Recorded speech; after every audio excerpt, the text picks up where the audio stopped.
Historians review a 1911 portrait and discover one family member was never there. Dr. Amanda Foster adjusted her reading glasses as she examined the sepia-toned photograph that had arrived at the Boston Historical Society that morning. The donor, Mrs. Catherine Mills, had explained that it was a family portrait from 1911, discovered in her late grandmother's attic. What made it particularly interesting was the note attached, "The Henley family, Boston, Massachusetts, 1911, 5 generations together." The photograph showed 7 people arranged in the formal style typical of the early 1900s. An elderly patriarch sat in the center, surrounded by what appeared to be his descendants, middle-aged adults, younger couples, and children. Their clothing was well-tailored, suggesting a family of means, and the studio setting indicated this had been a significant occasion worth commemorating professionally. Amanda had been documenting Boston family histories for over 15 years, and something about this particular image nagged at her. The composition was perfect, almost too perfect. Each family member was positioned with mathematical precision, their expressions uniform in that serious, formal way that early photography demanded. But as she studied the faces more carefully, one figure caught her attention. Standing slightly behind the seated patriarch was a young woman, perhaps in her 20s, wearing a dark dress with intricate beadwork. Her pose was identical to the others, hands folded, slight turn toward the camera, eyes focused straight ahead. Yet something felt different about her presence in the photograph. Amanda reached for her magnifying glass and examined the woman more closely. The detail was remarkable for a 1911 photograph. She could see individual beads on the dress, the texture of the fabric, even the delicate chain of a locket around the woman's neck. But there was something about the lighting on her face, a subtle difference in the shadows that didn't quite match the rest of the family. She made a note to research the Henley family in Boston's historical records. After decades of examining family photographs, Amanda had learned to trust her instincts when something seemed unusual. This image was hiding a story, and she intended to discover what it was. The afternoon light was fading as she carefully filed the photograph, already planning her investigation for the following day. The next morning found Amanda in the basement archives of the Boston Public Library, surrounded by city directories, census records, and newspaper files from the early 1900s. The Henley family had been prominent in Boston's business community, with the patriarch William Henley owning a successful shipping company that operated out of Boston Harbor. The 1910 census listed the Henley household as containing 6 people: William and his wife Margaret, their son Robert and daughter-in-law Sarah, and 2 grandchildren, Thomas and Elizabeth. But the photograph clearly showed 7 people, including the mysterious young woman who didn't appear in any official records. Amanda cross-referenced the family information with newspaper society pages from 1911. The Henleys appeared frequently in accounts of charity events and business gatherings, but she found no mention of the additional family member. Even more puzzling, when she located William Henley's obituary from 1915, it listed only the same 6 family members as survivors.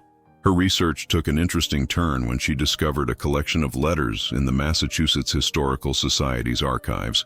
The correspondence, donated by a Henley descendant in 1987, included personal letters between family members dating from 1905 to 1920. Amanda spent the afternoon reading through them, looking for any reference to the woman in the photograph. What she found instead was a series of letters from 1911 that seemed to dance around a family tragedy. Robert Henley had written to his cousin in New York, "The family portrait session was difficult for all of us, particularly Father. We hope the photographer was able to capture what we wanted to preserve." His wife Sarah had written to her sister, "The sitting took much longer than expected. There were technical difficulties that required multiple exposures." The letter suggested that the 1911 portrait session had been emotionally charged and technically complicated, but they didn't explain why. Amanda made copies of the relevant correspondence and returned to the Historical Society, more convinced than ever that the photograph contained a deliberately hidden story. As she walked back through Boston's historic streets, Amanda couldn't shake the feeling that the young woman in the photograph was the key to understanding what the Henley family had been trying to preserve, or perhaps conceal, in their formal portrait. Amanda's investigation led her to the Cambridge offices of Hartwell & Associates, a photography studio that had been in continuous operation since 1898. The current owner, Michael Hartwell, was the great-grandson of the original proprietor and maintained extensive archives of the studio's historical work. When Amanda explained her research about the 1911 Henley portrait, his expression grew thoughtful. "The Henley Commission," he said, leading her to a climate-controlled storage room filled with filing cabinets. "My great-grandfather kept detailed records of all his work, and I remember seeing references to that particular session. It was apparently one of his most challenging assignments." The studio's records revealed that the Henley portrait had required 3 separate sessions over 2 weeks in March 1911. This was highly unusual, as most family portraits were completed in a single sitting. The photographer's notes, written in careful script, documented technical problems that had required innovative solutions. Multiple exposure complications. One entry read, "Client requests necessitate advanced composition techniques. Additional equipment required for proper integration of all elements." Another note was more revealing. "Family's emotional state requires sensitive handling. Memorial aspect of commission demands utmost care and discretion." Michael showed Amanda examples of other work from the same period. His great-grandfather had been known for technical innovation, particularly in the area of composite photography, the practice of combining multiple images into a single, seamless photograph. This technique was sometimes used to create memorial portraits that included deceased family members. "Look at this," Michael said, pulling out a photograph from 1909. "This family wanted to include their son who had died in a factory accident. Great-grandfather photographed the family, then used the son's existing portrait to create this composite image. The technique was quite advanced for the time." Amanda studied the composite photograph, noting how skillfully the deceased son had been integrated into the family group. The lighting and perspective were perfectly matched, making it impossible to tell that he hadn't been present for the actual sitting. This explained the technical complexity of the Henley Commission and suggested why the young woman in their portrait might seem somehow different from the other family members. But if the woman was deceased and had been added to the portrait posthumously, why didn't she appear in any family records? Amanda thanked Michael for his help and left with copies of the studio's documentation, knowing she needed to dig deeper into the Henley family's personal history to understand who this mysterious woman had been and why her inclusion had been so important to them. Amanda's breakthrough came from an unexpected source: the records of Mount Auburn Cemetery in Cambridge. While searching for Henley family burial plots, she discovered a grave marker for beloved daughter, with only initials, EMH, and dates spanning from 1888 to 1910.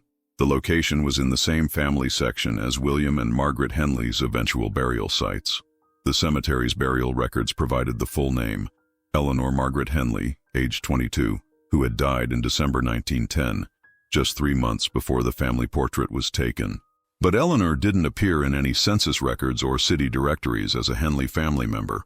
This discrepancy led Amanda to examine the social customs and legal practices of 1910 Boston more carefully. Her research revealed a dark aspect of early 20th century family life. Eleanor had likely been what was euphemistically called a private family matter, an unmarried daughter who had given birth to a child. In 1910 Boston society, such situations were often handled by sending the young woman away during her pregnancy and quietly arranging for the child's adoption or care. Amanda found confirmation in a series of private letters discovered in the Massachusetts Historical Society's uncatalogued donations. These letters between Margaret Henley and her sister in Vermont revealed the family's painful situation. Eleanor had been sent to stay with relatives in 1909 and had died from complications following childbirth in a small Vermont town, far from Boston's social circles. "William refuses to speak of it," one letter read, "but I know he blames himself for sending her away. The child is being cared for by the church, and we pray daily for Eleanor's soul." Another letter, dated February 1911, was more revealing. "William has commissioned a family portrait. He insists that Eleanor must be included, that she belongs with us despite everything. I pray the photographer can accomplish what he promises." The portrait session had been the grieving father's way of reunifying his family posthumously, including the daughter whose existence had been erased from public records due to social conventions of the time. The technical complexity documented in the photographer's notes now made perfect sense. They had been working to seamlessly integrate Eleanor's image into the family group, using her existing portrait to create the illusion that she had been present for the sitting. This explained why Eleanor appeared in the photograph but not in any official family records. Her death had occurred away from Boston, and her earlier absence from city directories reflected the family's attempt to protect her reputation during her pregnancy. Amanda arranged to meet with Dr. Jennifer Walsh, a photography historian at the New England School of Photography, to better understand the technical aspects of creating the Henley family composite. Dr. Walsh's expertise in early 20th century photographic techniques would be crucial for understanding how the photographer had achieved such a seamless integration of Eleanor's image. "What you're describing," Dr. Walsh said as she examined Amanda's documentation, "represents some of the most advanced composite work of its era. Creating a convincing group portrait that includes a deceased family member required extraordinary skill and specialized equipment that most studios didn't possess." They examined the original Henley photograph under specialized lighting that revealed subtle differences in grain structure and contrast. Dr. Walsh pointed to almost imperceptible variations in the photographic emulsion around Eleanor's figure. Here you can see evidence of the composite technique. The photographer would have used Eleanor's existing portrait as the source material, then carefully matched the lighting, perspective, and scale to integrate her seamlessly into the family group. The process would have been painstaking. The photographer would have had to create multiple test exposures, adjusting the lighting and positioning of the living family members to match Eleanor's original portrait. The studio's records indicated that this had required special lighting equipment and multiple sessions to achieve the desired result. The emotional challenge would have been as significant as the technical one, Dr. Walsh observed. The family was essentially restaging a gathering that could never actually occur, trying to create a memento that honored their lost daughter while presenting a unified family image for posterity. Amanda learned that such memorial composites were not uncommon in the early 1900s, but they were typically obvious in their construction, clearly showing that one person had been added to an existing group. The Henley portrait was remarkable for its seamless integration, making Eleanor appear as naturally present as the living family members. Dr. Walsh's analysis also revealed that the photographer had gone beyond simple composition. Subtle adjustments to shadows, reflections, and even the positioning of other family members had been made to accommodate Eleanor's presence. The result was a photograph that appeared completely natural, while actually representing hours of careful planning and technical expertise. This level of care and sophistication suggested that the Henley Family Commission had been deeply meaningful to both the family and the photographer. It wasn't simply a matter of adding Eleanor to a group photograph. It was an attempt to restore the family wholeness that had been lost to tragedy and social convention. Amanda's search for Eleanor's existing portrait led her to the Vermont Historical Society, where records from small towns often preserved documentation that had been lost in larger cities. In the archives of Brattleboro, Vermont, she found references to Eleanor Henley in the records of St. Mary's Home for Unwed Mothers, an institution that had operated from 1875 to 1925. The records, maintained by the Catholic Church and donated to the Historical Society in 1970, revealed Eleanor's full story. She had arrived at St. Mary's in April 1909, at age 21, and had given birth to a daughter in September of that year. The child, named Mary, had been placed with a local farming family for adoption. Eleanor had remained at the home, working as a seamstress and helping with other residents, until her death from pneumonia in December 1910. More importantly for Amanda's research, the records included a portrait of Eleanor taken at St. Mary's in early 1910. The photograph showed a young woman in a dark dress with intricate beadwork, the same dress she wore in the Henley family portrait. This confirmed that Eleanor's existing portrait had been the source material for the composite photograph. Sister Catherine Murphy, the elderly archivist at the Vermont Historical Society, had additional insights. St. Mary's was progressive for its time, she explained. They encouraged the young women to maintain contact with their families when possible, and they kept photographic records of all residents. Many families used these portraits for memorial purposes when tragedies occurred. The St. Mary's records also revealed Eleanor's character and circumstances. She had been described as intelligent and artistic, with exceptional skill in needlework and design. Her pregnancy had resulted from a relationship with a young man who had died in an industrial accident before he could marry her, a detail that explained the family's protective response to her situation. Amanda found letters that Eleanor had written to her mother during her time at St. Mary's. These letters revealed a young woman who was both grateful for her family's support and deeply saddened by her separation from them. "I dream of being home again," one letter read, "of sitting with Father in the garden and helping Mother with her charitable work. I know my situation has brought shame, but I hope someday to return to the family I love so dearly. Eleanor's death had devastated the family, particularly her father, who felt responsible for sending her away. The composite portrait had been his way of symbolically reuniting the family and ensuring that Eleanor would be remembered as part of the Henley legacy, despite the circumstances that had separated them in life. Amanda returned to Boston with copies of Eleanor's Vermont records and the revelation that the mysterious family member had been deliberately included in the portrait to heal a family torn apart by tragedy and social convention. But her investigation took another turn when she examined the Henley portrait alongside Eleanor's individual photograph from St. Mary's home. Under magnification, Amanda noticed details that had been altered in the composite image. Eleanor's expression in the family portrait was subtly different from her individual photograph. Her face had been adjusted to appear happier, more at peace. The photographer had not simply copied Eleanor's existing image, but had carefully modified it to show her as the family wanted to remember her. Dr. Walsh's analysis revealed the sophistication of these modifications. The photographer essentially painted with light, she explained, using multiple exposures and careful darkroom work to adjust Eleanor's expression, posture, and even the details of her clothing, to better integrate her into the family group. The beadwork on Eleanor's dress had been enhanced to make it more visible and elegant. Her posture had been adjusted to appear more confident and relaxed. Most significantly, her facial expression had been softened to suggest contentment and peace rather than the melancholy that was evident in her original portrait. Amanda realized that the Henley family portrait was not just a technical achievement, but an act of love and restoration. William Henley had commissioned not just Eleanor's inclusion in the family group, but her transformation into the daughter he remembered and wished to preserve for posterity. The photographer's records revealed additional details about the commission. William Henley had paid 3 times the normal rate for the portrait and had requested that all working materials be destroyed after completion. He wanted no evidence of the composite technique to remain, ensuring that future generations would see Eleanor as naturally present with her family.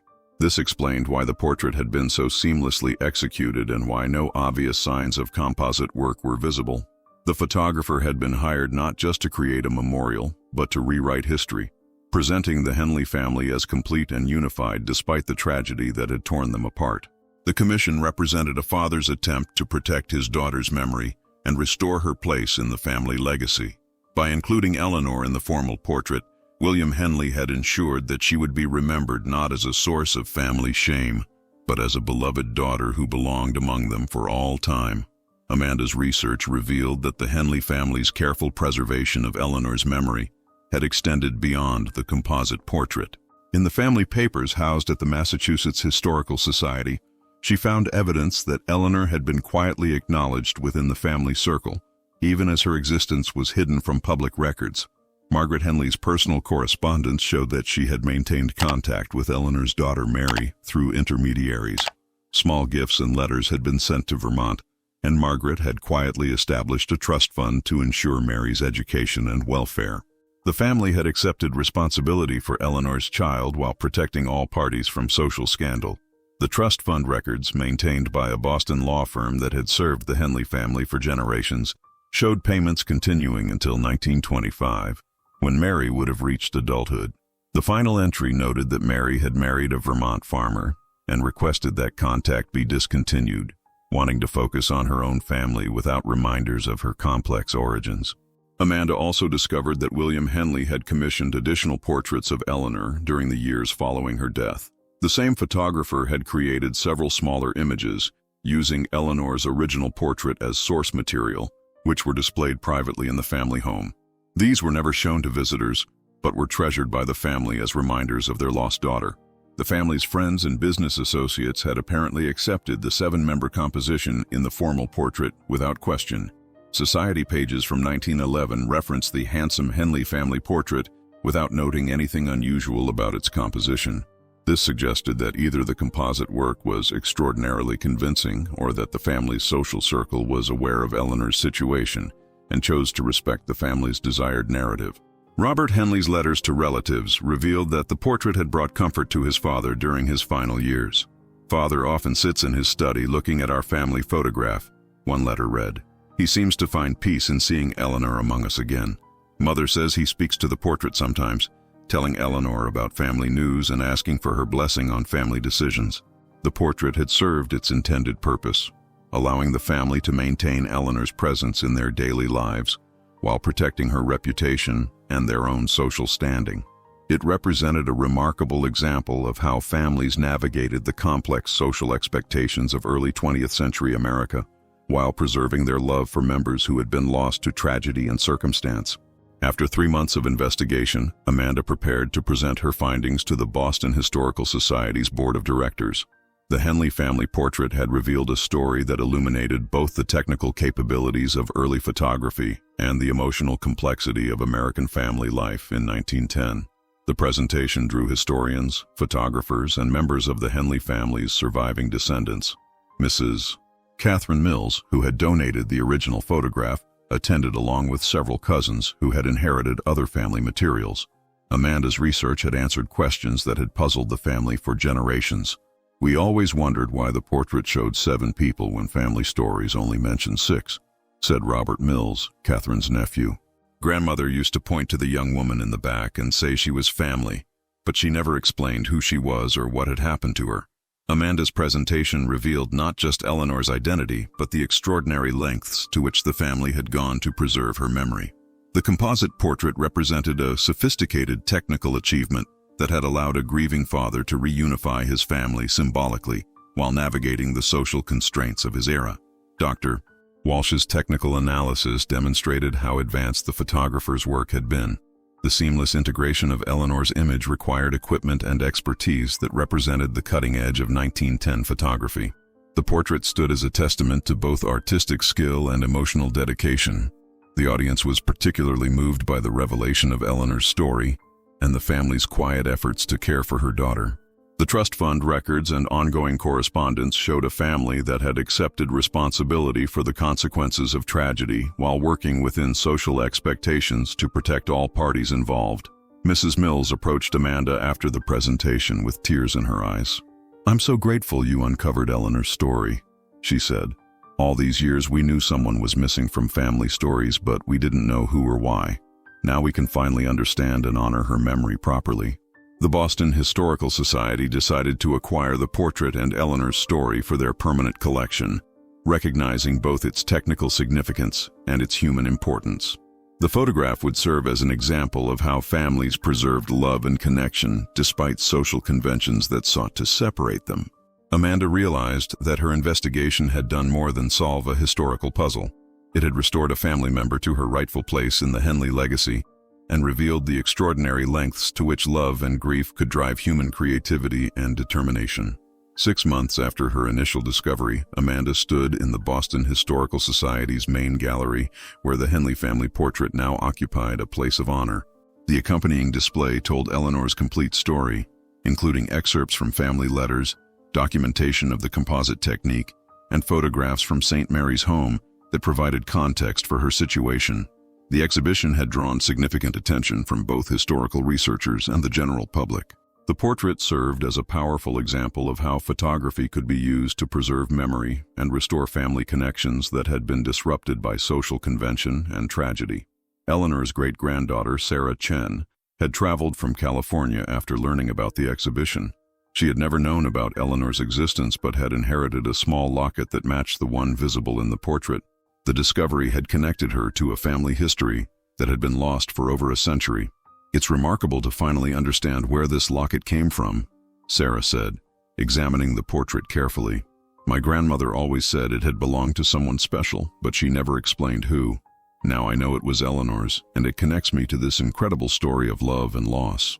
The technical aspects of the portrait had also attracted attention from photography historians and conservators. The seamless composite work was being studied as an example of advanced techniques that predated similar work by several decades. The photographer's innovation in creating such a convincing family reunion represented a significant achievement in early photographic art. Amanda's research had revealed that several other families had commissioned similar memorial composites during the same period, suggesting that the Henley portrait was part of a broader practice of using photography to address family tragedies and social complications. The Boston Historical Society was now actively seeking other examples of such work. The story had also prompted discussions about how social conventions had shaped family histories and the lengths to which people had gone to preserve connections despite external pressures. Eleanor's story represented countless other young women whose experiences had been hidden or forgotten due to the social expectations of their era. As Amanda looked at the portrait in its gallery setting, she reflected on how the investigation had transformed her understanding of both photography and family history. What had begun as a routine examination of a donated photograph had revealed a story of extraordinary love, technical innovation, and human resilience. The young woman who had seemed mysteriously out of place in the 1911 portrait was now recognized as Eleanor Margaret Henley, a beloved daughter whose place in her family had been preserved through the combined efforts of grief, love, and artistic skill. Her presence in the photograph was no longer a mystery, but a testament to the enduring power of family bonds that could transcend even death and social convention. The portrait's true meaning had finally been revealed. It was not just a family photograph, but a declaration that love could overcome separation, that memory could triumph over social pressure, and that sometimes the most important family members were those whose stories had been deliberately hidden from history.